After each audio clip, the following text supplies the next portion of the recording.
সুখবরটা এসেছিল আগেই, অপেক্ষা ছিল শুধু আনুষ্ঠানিক ঘোষণা আসার। অবশেষে সামনে এলো সেই খুশির খবর।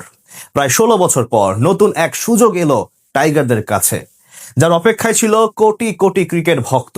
বিশ্ব ক্রিকেটের বুকে নিজেদের শক্তিমত্তার জানান দেওয়ার মঞ্চই যেন তৈরি হচ্ছে লাল সবুজের প্রতিনিধিদের জন্য। আর নতুন করে তবে কি এমন সুখবর পেল টাইগার ক্রিকেট ভক্তরা, সেটাই জানবো রিপোর্টে।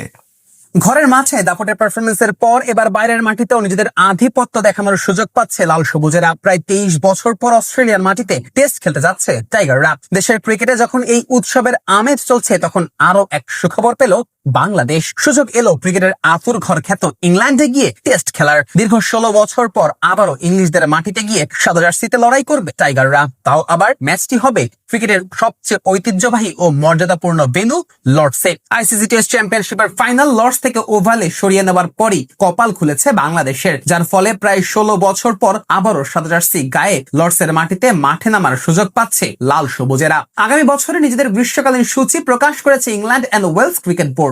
আর এই সূচি অনুযায়ী বাংলাদেশ ও ইংল্যান্ডের মধ্যকার একমাত্র টেস্ট ম্যাচটি অনুষ্ঠিত হবে 28 মে লর্ডসে। ম্যাচটি আইসিসি বিশ্ব টেস্ট চ্যাম্পিয়নশিপের অংশ না হলেও বাংলাদেশের জন্য ঐতিহাসিক মুহূর্তই বটে। এই ম্যাচের মাধ্যমে 2010 সালের পর প্রথমবার ইংল্যান্ডে টেস্ট খেলতে নামবে বাংলাদেশ। টেস্ট মর্যাদা পাওয়ার পর প্রথম 10 বছরে 2 দফায় ইংল্যান্ড সফর করেছিল টাইগাররা। 2005 সালে 2টি এবং 2010 সালে আরো 2টি টেস্ট খেলেছিল লাল সবুজেরা। এরপর দীর্ঘ সময় আর ইংল্যান্ডের মাটিতে টেস্ট খেলার সুযোগ মেলেনি টাইগারদের। অবশেষে সেই দীর্ঘ অপেক্ষার অবসান হতে যাচ্ছে। মূলত আইসিসি টেস্ট চ্যাম্পিয়নশিপের ফাইনালের ভেন্যু পরিবর্তনের কারণে বাংলাদেশের সামনে সুযোগ এসেছে লর্ডসে খেলার। আগে থেকেই জানা ছিল আগামী বছরের 9 জুন শুরু হবে টেস্ট চ্যাম্পিয়নশিপের ফাইনাল। সেটি হওয়ার কথা ছিল লর্ডসে। সেক্ষেত্রে বাংলাদেশের টেস্ট অন্য কোনো মাঠে আয়োজন করার কথা ছিল, তবে শেষ পর্যন্ত ফাইনালের ভেন্যু হিসেবে বেছে নেওয়া হয়েছে দ্য ওভালকে। ফলে বাংলাদেশের বিপক্ষে টেস্টটি লর্ডসে আয়োজনের সিদ্ধান্ত নিয়েছে ইসিবি। এদিকে টেস্ট চ্যাম্পিয়নশিপের ফাইনালের ভেন্যু থেকে লর্ডসের নাম সরিয়ে দেওয়ার পেছনে অবশ্য বিশেষ কারণ রয়েছে।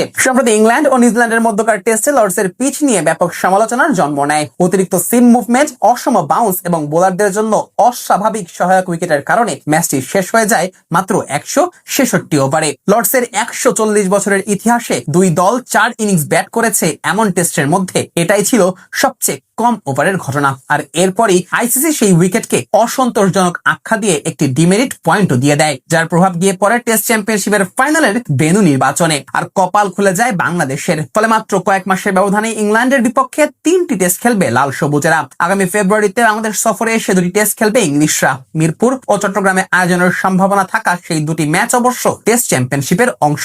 এরপর মে মাসে লর্ডসে হবে 2 দলের আরেকটি টেস্ট। গত 1.5 দশকে অবশ্য 2 দেশের টেস্ট লড়াই খুব বেশি হয়নি। 2010 সালের ইংল্যান্ড সফরের পর আর সেখানে টেস্ট খেলতে যায়নি বাংলাদেশ। অন্যদিকে ইংল্যান্ডও সর্বশেষ বাংলাদেশ সফর এসেছে 2016 সালে। সেই সিরিজের 2টি টেস্টের একটি জিতে সিরিজে 1-1 সমতায় শেষ করেছিল লাল সবুজের বাংলাদেশ।